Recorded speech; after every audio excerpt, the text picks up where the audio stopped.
Hola a todos y bienvenidos a otro episodio. El día de hoy vamos a sumergirnos en temas bastante vitales sobre el anexo C, pero antes que nada le damos la bienvenida a todos los que están conectados de momento, a también nuestros invitados del día de hoy, Mayra, Pedro y Diana. Estamos en el podcast Más que un sueño y es importante y vital la importancia de las LLC y la forma en la que afecta a quienes trabajan por cuenta propia. Contamos con la participación de tres expertos. Si se pueden presentar, por favor.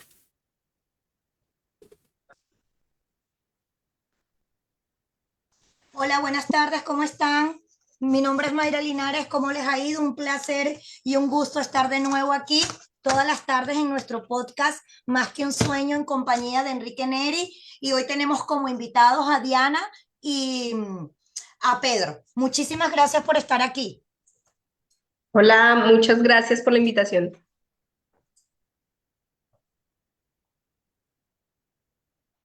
Bueno, Hola, buenas tardes, yo soy Pedro Pinilla. Bueno, un placer estar aquí compartiendo con ustedes. Esperemos que aprovechen el tiempo las personas que nos están viendo y podamos compartir un poco. exacto. Bueno, pues sin más dilatación, comencemos con algunas cuantas preguntas. Y justo vamos a empezar contigo, Diana. Vamos a empezar con los anexos C hacia personas que ya tienen sus empresas. Y la primera pregunta sería, ¿qué tipos de entidades deben de presentar el anexo C? Hay algunos negocios que están obligados a presentar este anexo y en qué circunstancias es que se tiene que presentar. Bueno, sí, para las entidades eh, va a depender mucho de la constitución de la entidad o de la compañía como tal. ¿Cuáles estarían obligadas a presentar anexo C y no otro tipo de formulario? Todas las que están vinculadas al individuo, es decir, las que son single member o de un solo miembro. Ellos son los que están obligados a presentar anexo C dentro de su declaración de individuo 1040 o 1040R, Ok, NR, perdón. ok, perfecto. Y referente a los escenarios donde una LLC no puede pasar por alto el formulario, ¿qué detalles podrías compartir sobre eso? ¿En qué situaciones una LLC de un solo miembro sí debe de presentar el anexo C? Em, lo debe presentar cuando haya tenido una actividad comercial, es decir, haya vendido algún producto o haya prestado algún servicio que le haya generado durante el periodo fiscal algún ingreso por esos dos conceptos. ¿Y a quién le corresponde el llenar este anexo? ¿Y qué responsabilidades conllevaría? Al individuo dueño de la entidad, puede ser una LLC o una corporación. Bueno, una S Corp no, realmente es una LLC la que debería presentar en ese, no sé si Mayra tiene algo para aportar en esa parte, pero hasta donde sabemos sería solamente la LLC y si tuvo el ingreso durante ese periodo, lo debe presentar en sus impuestos personales. Si no tuvo la entidad como tal, una actividad comercial, no está obligada a presentar. Sí, básicamente es cierto lo que comenta Diana. Lo que pasa es que existe una tendencia y siento que es por desconocimiento con relación al anexo C y el sí.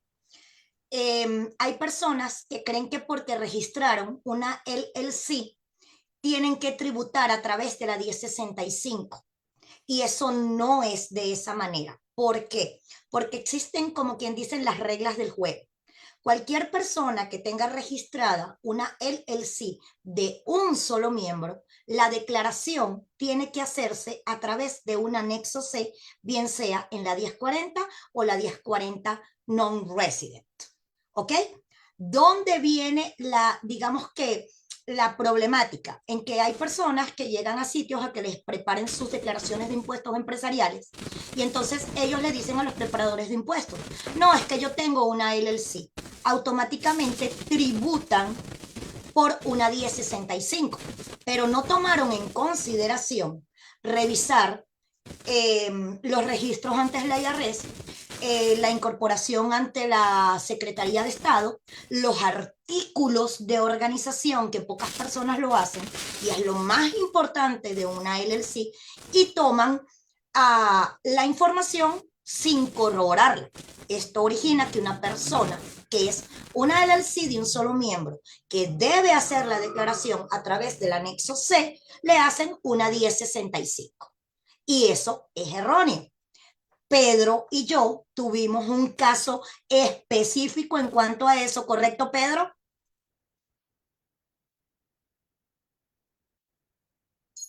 No te estamos escuchando, Pedro. Así es, Mayra, como tú lo decías, ese simple errores que comete la gente les cuesta al muchacho bueno, dolores de Eran cabeza y un montón de... $800 la multa, ¿correcto? Sí, sí, Eran $800 la multa porque a él le hicieron una declaración empresarial, se la hicieron después del 15 de marzo. Todos sabemos que las declaraciones empresariales, el deadline es el 15 de marzo y las declaraciones personales es el 15 de abril. A él le hicieron una declaración personal en fecha correcta, pero la declaración empresarial se la hicieron después del 15 de marzo. Obviamente, cuando tú tienes una LLC, existe una multa de presentación tardía. Esa multa es de $220 por cada uno de los miembros que pertenecen a la LLC por cada mes de retraso en presentación. Por ende, a ese muchacho le llegó una multa de $880. Afortunadamente, fuimos Pedro y yo quien tomamos el caso. Realmente el cliente entró por la oficina de Pedro y yo lo que hice fue apoyar a Pedro. Hicimos nuestro trabajo, hicimos algunos formularios, tuvimos que hacer una carta de explicación de motivos al IRS, le explicamos al IRS, obviamente con los soportes, con las pruebas de que lo que nosotros estábamos diciendo era que fue un error cuando le hicieron la declaración a la persona y gracias a Dios logramos que a esa persona le quitaran la multa. Perfecto. Entonces, si hay tanto sanciones como multas, ¿verdad? Por no presentarlo a tiempo. Sí, definitivamente, para todos, seas en el sector empresarial, o sea, declaraciones empresariales o declaraciones individuales, siempre va a existir la multa. Claro. ¿Y existe alguna LLC o algún punto en donde pudieran exentarse de esta obligación? Bueno, realmente estás exento si no tuviste ingresos. Creo que si no tuviste ingresos, no presentas el anexo C, ¿cierto? Sí, Pero hay que tener en cuenta que cuando tú tienes un negocio en marcha, tú tienes ingresos y tienes gastos y debes reportarlos. Entonces, un ejemplo, iniciaste en octubre y los gastos que tienes son de octubre, noviembre y diciembre, pero no has hecho ninguna venta, ¿cierto? Diríamos, no, pues entonces no presento. No, resulta que eso es un negocio, es una actividad comercial y sí debería presentarlo dentro de su declaración de impuestos normal, como el anexo C, solo que sin el ingreso, porque evidentemente no lo tuvo, pero sí está obligado a reportar las transacciones, pagos que ha realizado de ese negocio correspondiente a una actividad comercial. Entonces, la única sería que no tuvo movimiento. Por ejemplo, la abrieron en diciembre y no vendieron nada ni hubo gastos, pues no se presenta. no, Pero Diana, no, bueno, no, Diana, perdón que te interrumpa en ese punto, pero no, sí existe la obligación de hacer la presentación de impuestos en ceros, ¿ok? Tengo casos. del anexo C, si es una 1065 sí, Sí, está la exacto. Si es obligación. una 1065, Pero, sí, pero en exacto, anexo C sí no se hace. correcto. Exactamente. En la Exacto. 1065 sí es Sí es obligatorio obligatorio en hacerlo. cero. Ujú. Estamos de acuerdo. Sí, sí, sí, sí. Sí, Que de hecho, tengo muchos casos de muchos clientes que han llegado a mí, a los que les han dicho, no, eso no, la empresa no tuvo movimiento, no te preocupes que no pagas, no presentas nada, y no presentan. ni No, y siquiera deben presentar el gasto, y la porque eso es una obligación, presentación en negativo. correcto, Y la correcto, ley dice que tienes un máximo de 3 años donde puedes presentar una declaración en pérdida. ¿Por qué? correcto, Porque se supone que estás conformando un negocio, se supone que estás en una etapa de inversión y el común denominador debería ser que a partir del 4.º es que logras obtener el punto de equilibrio. correcto. Y de hecho, tengo un cliente que tuvo una multa de $18,000 por 2 años que no presentó sus impuestos Sí, porque no tuvo movimientos y tenían 4 socios. Entonces, el IRS le tomó todos los años hasta el sí, tercer año, lo multiplicó por los meses, por los días más sí, interés, por no haber presentado en cero. Entonces, en una 1065 estamos de acuerdo, pero cuando es sí. un anexo C, es decir, que es de un solo miembro No y no... existe la multa, exactamente. Ahí nada más se toma en Correcto. consideración los ingresos. Los ingresos Los normales, ingresos correcto. ordinarios que él haya tenido a través, bien sea de ingresos en efectivo, como self-employed, o a Correcto. través de una W2, o que le dieron una 1099, cualquier tipo de ingreso que sea De acuerdo. tributable para los casos. De acuerdo, de Sí, acuerdo. sí. Porque es que, y fíjate, Diana, que es importante aclarar este punto, que una cosa son las multas por no presentación y otra cosa Claro. son las multas porque no hiciste pagos estimados. Ah, sí, Que esa es es otra. una confusión, que por lo general tienen todos los contribuyentes. A mí no me van a multar porque a mí me dedujeron, perdón, de mi W2 en mi empresa. Y resulta que no. ¿Por qué? Porque eso depende del porcentaje de deducción que están tomando para efectos del withholding federal. Si a ti te están descontando por debajo del 8% y no tienes dependientes, la probabilidad de que te multen porque lo que se llama el pago por debajo del monto en español, la probabilidad de que te multen con la diferencia entre lo que tú pagaste y debías de pagar y calculan los intereses es altísima. Las Correcto, personas no lo entienden, pero bueno, no importa, para eso estamos nosotros, para poder ayudarles. así es. Así es, pasando después de esta breve explicación que pues ya nos llenó un poquito más de información sobre quiénes tienen que presentar el anexo C, las multas, etcétera. Pedro, ¿qué tipo de gastos se pueden deducir del anexo C? Y aquí viene la parte álgida con la gente te quiere llevar a deducir todo hasta el perrito, llevan el perrito y las compras que le hicieron al perrito para deducir, pero se llaman o deben ser gastos ordinarios y necesarios del negocio. Por ejemplo, puede incluirte el marketing, cuando tú está el marketing que pagas para la publicidad de tu negocio, están los muebles y enseres que compraste para el ejercicio de la actividad comercial, escritorio, computadores. Está también el tema de kilometrajes y gastos de automóvil. Ahí viene también un tema álgido porque ellos quieren deducir todo esto así hayan utilizado el carro para otra actividad. Esto es exclusivo para las personas que utilizan el carro para trabajar, para su negocio. Por ejemplo, la gente que tiene negocios de construcción, que carga su camioneta y tiene que ir hasta el punto para trabajar, estas personas podrían meter este tipo de gastos en su declaración o en su anexo C, perdón. Y los servicios profesionales, cuando pagas contabilidad, cuando pagas asesoría, esos servicios se pueden también meter, se debe meter en el anexo C. Y bueno, obviamente también los gastos de internet, teléfono, son gastos que tú puedes meter ahí. Y por eso se llaman gastos ordinarios y necesarios, pero que deben ser, que se utilizaron para el desarrollo de la actividad económica. En eso tenemos que estar claros porque muchas veces te llevan gastos que no tienen nada que ver y dicen, no, méteme esto que yo le compré, el perro lo tuvo en el hospital y quiero que me descuente la cuenta del perrito. Mayra sabe, alza la mano ahí porque tiene un montón de historias de esas y dice, oye, el perrito no lo puedo meter. Y entonces, No, por eso se llaman así, mira, fíjate que ordinarios y necesarios. controversialmente, qué bueno, me encanta, Pedro, que toques ese punto, porque tú me conoces, tú sabes que esa es mi fibra sensible. Y aquí tengo que decirte que es verdad, yo no puedo deducir cuando llevo a Kira al veterinario, cuando llevo a Kira sus vacunas, con la perrarina que le compro a Kira en este momento. Pero existe una salvedad allí. Y excelente este punto, porque es que es la cultura que tenemos que hacer entender a las personas qué es una transacción comercial, qué es un ingreso y qué no lo es.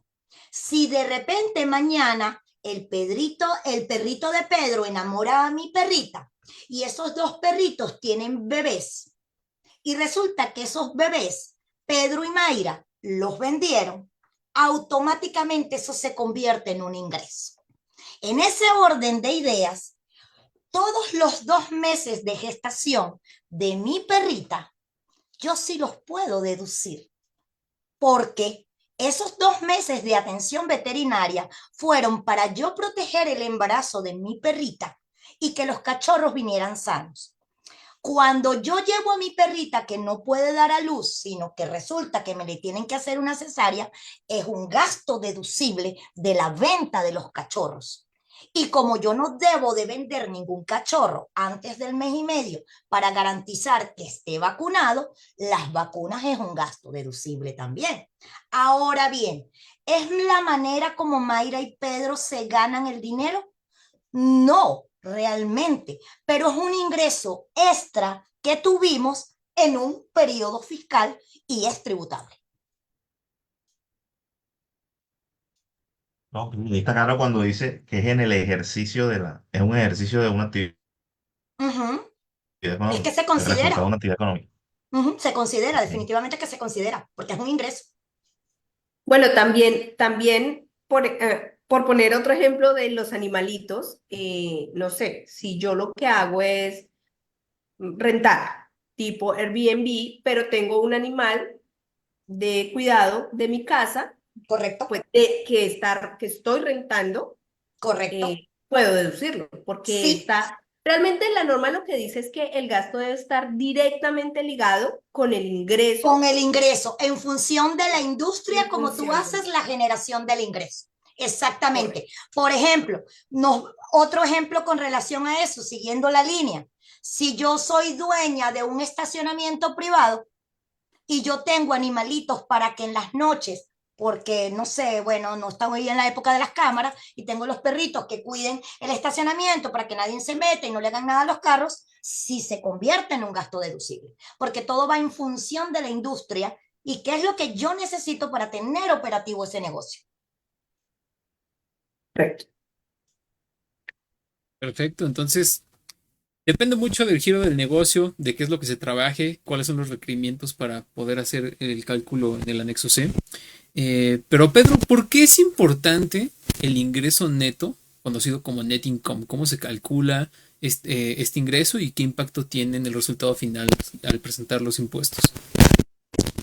Es importante porque de ahí es donde donde te va a salir, donde se toman el impuesto, por decir, el neto, es el resultado de el bruto menos los gastos. Te arroja el neto, que es donde vamos a deducir el tema de los impuestos. La renta que debes pagar va a salir de ahí.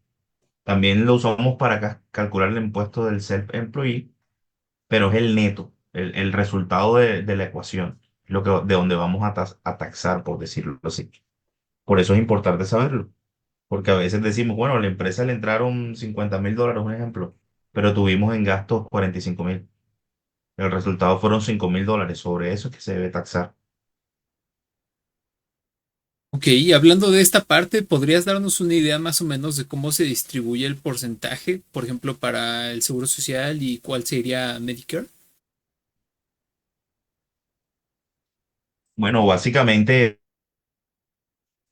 ahí en el tema de porcentajes, Mayra nos puede apoyar un poquito ahí, Mayra. Si no tengo muy claro si cambió la Sí, tarifa o qué. Él habla de los porcentajes para. sí, sí, con mucho gusto, Pedrito, claro que sí.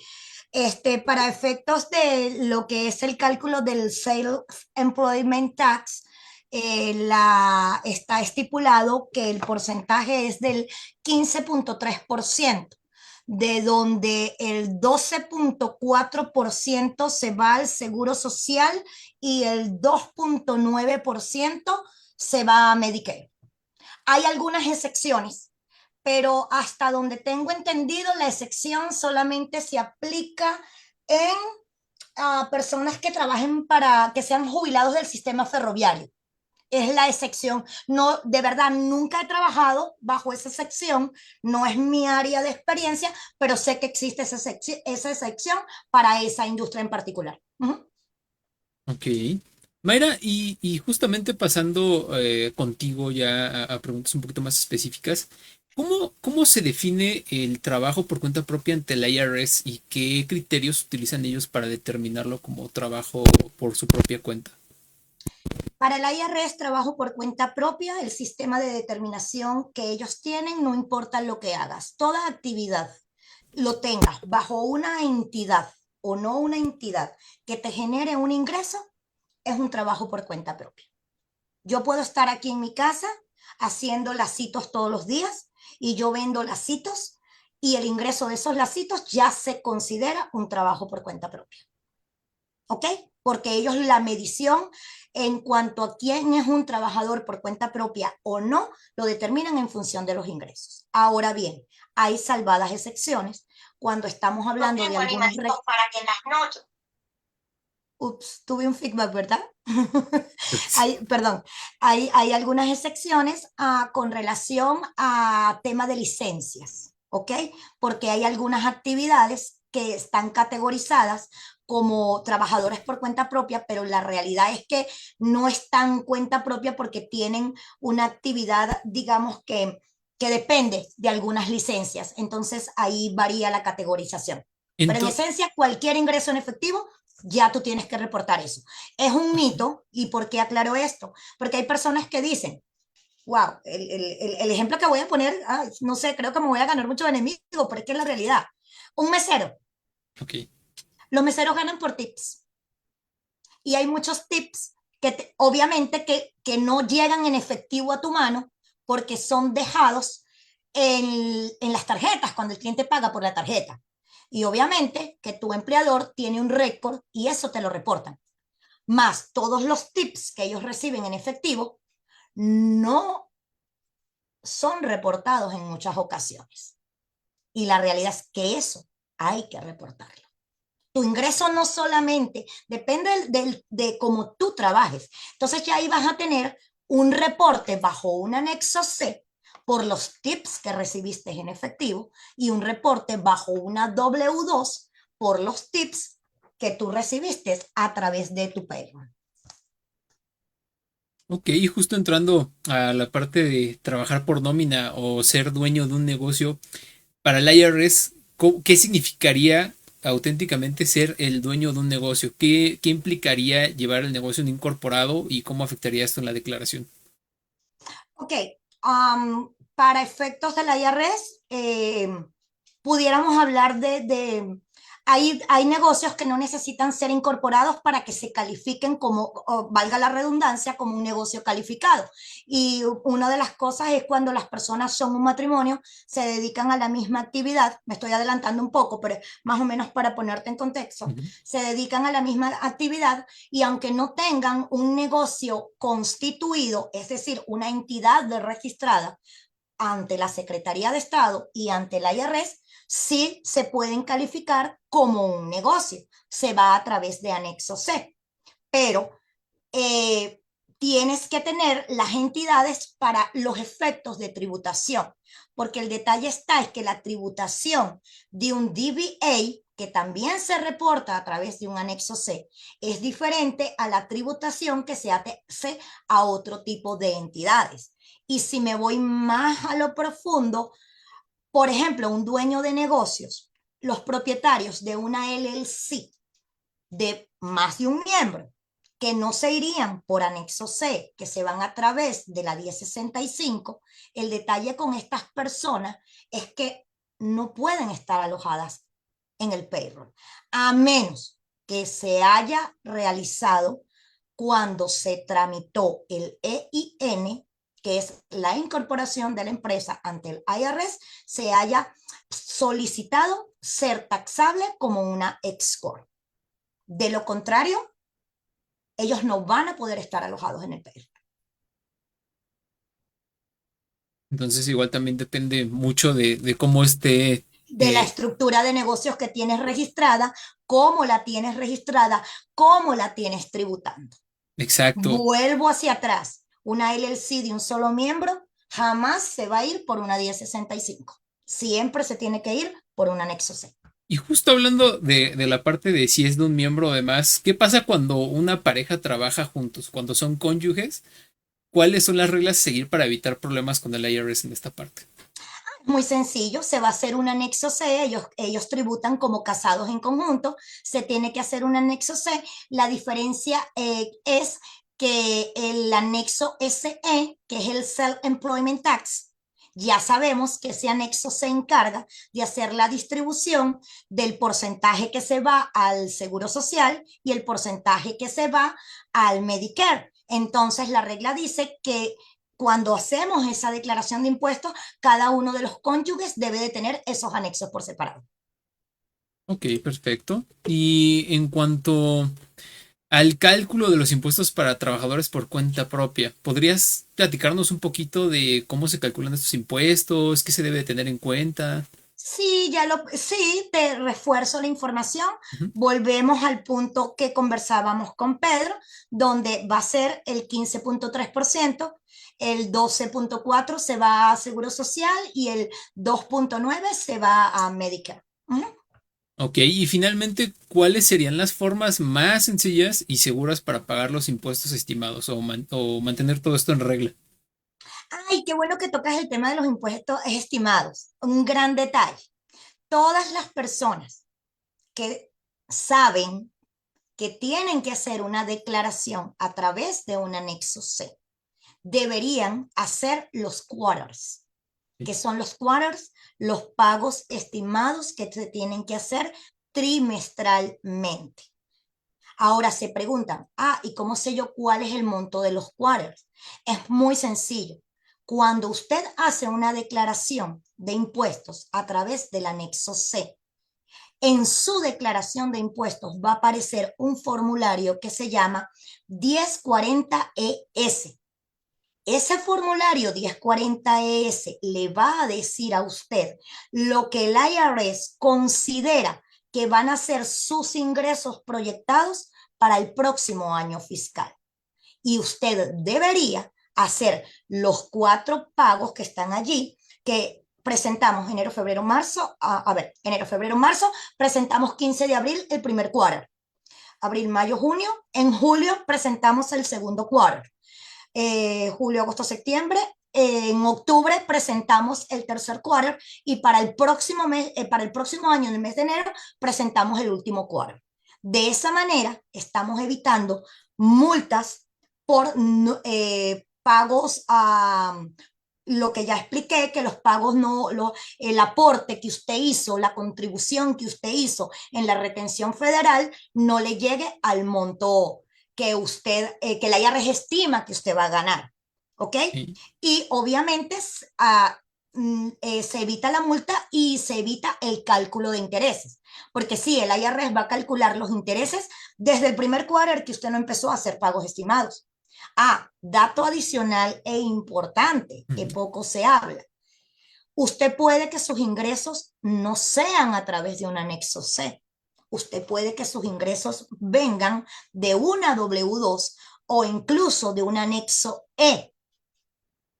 Y si sus ingresos son muy elevados, aunque usted haya hecho retención a través de su W2, a usted lo van a multar.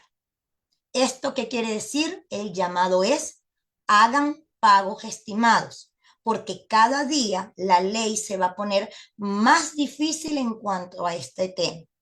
Lo que sucede es que muchas personas dicen no es necesario hacerlo, pero cuando después que hacemos la declaración de impuestos, a los 3 meses empiezan a llegarle las cartas a los contribuyentes. ¿Por qué? Porque no están haciendo pagos estimados. Claro, pues es un muy buen consejo y justo pues partiendo en esta parte hacia algún consejo, esta pregunta es abierta para los tres. Me gustaría preguntarles cuál es el consejo que le darían a alguien que recién empieza a lidiar con todo el tema de impuestos, siendo un trabajador tanto independiente como manejando un LC o como alguien que va llegando? ¿Qué es un consejo que le darían a esas personas? Bueno, yo quisiera decirles que se asesoren muy bien de un profesional. Creo que eso es vital porque los errores cuestan Sí, tiempo y dinero. Entonces, creo que eso sería muy importante para reforzar un poquito lo que estaba diciendo Mayra. Hay muchos casos que de pronto no saben muy bien qué es un anexo C, pero, por ejemplo, las personas que hacen, no sé, Uber, por mencionar cualquier ¿Correcto? plataforma, DoorDash, o bueno, todas esas plataformas que te permiten trabajar de manera como independiente, digámoslo de alguna manera. Ellos, todos ellos, como no tienen una W2 porque no son empleados, van a tener que hacer un anexo C por cada uno de sus ingresos que tuvo, pagar un self-employment del 15.3, pero también va a poder deducirse unos costos. Entonces, hay muchas personas que dicen, no, eso no se debe reportar. Pues sí se debe reportar, es un ingreso. No, pero es que es mi trabajo extra porque yo salgo de trabajar y hago unas 2 horas y ya. No, resulta que eso también se tiene que reportar, también hace parte de tu declaración. Va como un anexo C, evidentemente, pero tienes que reportarlo y puedes deducir costos, claro, las millas. De hecho, las mismas plataformas tengo entendido que te sacan las millas. Algunas, Sí, y sí. pues tú ya sabes que puedes deducir de ahí de ese ingreso, pero es importante que lo reporten. Entonces, consejo también, reporten todos sus ingresos. Y aquí voy a poner un punto preponderante, Diana, excelente que hayas tocado esa información, porque hay personas, tengo casos de personas que trabajan y hacen simultáneamente DoorDash, Spike Drive, Uber y no sé, cualquier cantidad de plataformas que hay y creen que todo se va a ir por un solo anexo C. Y resulta que no. Si usted tiene una 1099 DoorDash, tiene una 1099 Uber, tiene una 1099 Spark Drive, son 3 anexos C que se le tienen que hacer a su declaración porque cada 1099 tiene que ir linkeada a un anexo C. Importante también ahí en ese punto que no se pueden deducir 2 veces los mismos gastos. Un ejemplo, Correctísimo. el seguro, pues Excelente aclaratoria, Diana. Pues lo aclaro porque siempre Claro, preguntan, ¿y lo puedo deducir en el de Uber, el seguro y en el de DoorDash? Pues no, no, solamente lo puedes escoger en uno. en uno, porque obviamente, y ahí entramos Proporcional, y ahí ¿no? entramos y ahí entramos más profundo, porque ahí entramos a, si deduzco millas, no puedo deducir gastos, y si deduzco gastos, no puedo deducir millas. Entonces, ¿cuál es? O la depreciación, que estaríamos entrando también en lo que es la depreciación del vehículo. Entonces, ¿qué método voy a utilizar?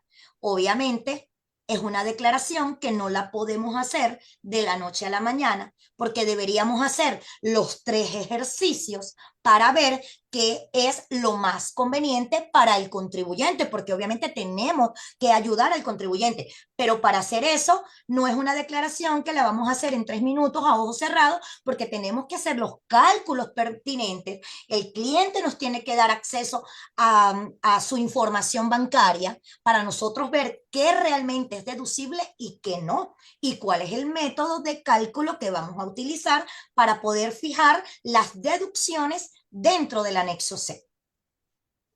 Correcto.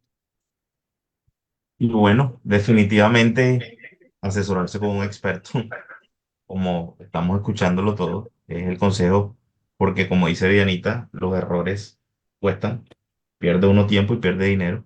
A veces resulta más cara la cura que la enfermedad, dicen. Y a veces el conocimiento nos lleva a eso. Entonces las personas que van llegando, que tienen, que les interesa abrir una compañía o están pensando qué hacer, les aconsejamos que se asesoren o contraten un experto en impuestos, en manejo de todo este tipo para que no cometan errores que quizás nosotros alguna vez cometimos cuando llegamos aquí. alguno que otro error. Entonces, ese es como mi consejo personal. Pues muchas gracias a los tres. Creo que siempre es importante que terminemos justo con alguno de estos consejos porque mucha gente llega al país, tiene la idea de abrir un negocio. Recordemos que pues, es un país en donde llegan muchos soñadores y es bien importante el identificar que si ya hay predecesores o personas que ya pasaron por eso y nos pueden evitar justo como lo que estaban comentando el tanto pasar por gastos como por momentos innecesarios, pues es mejor asesorarse con un experto. Por nuestra parte es todo. Les agradecemos mucho a las personas que se conectaron en Facebook. Les recordamos que de igual forma, si gustan contactarnos o escribirnos directamente aquí en el chat para que podamos estar leyendo en los en vivos sus comentarios, no hay ningún problema. Tratamos de estar para ustedes. Esperamos hayan disfrutado de este episodio y sobre todo hayan aprendido mucho sobre cómo manejar las responsabilidades fiscales. No se olviden seguirnos en redes sociales para estar al tanto de los próximos episodios todos los días martes a partir de las 5:30 de la tarde. Si se pueden despedir, se los agradecería muchísimo.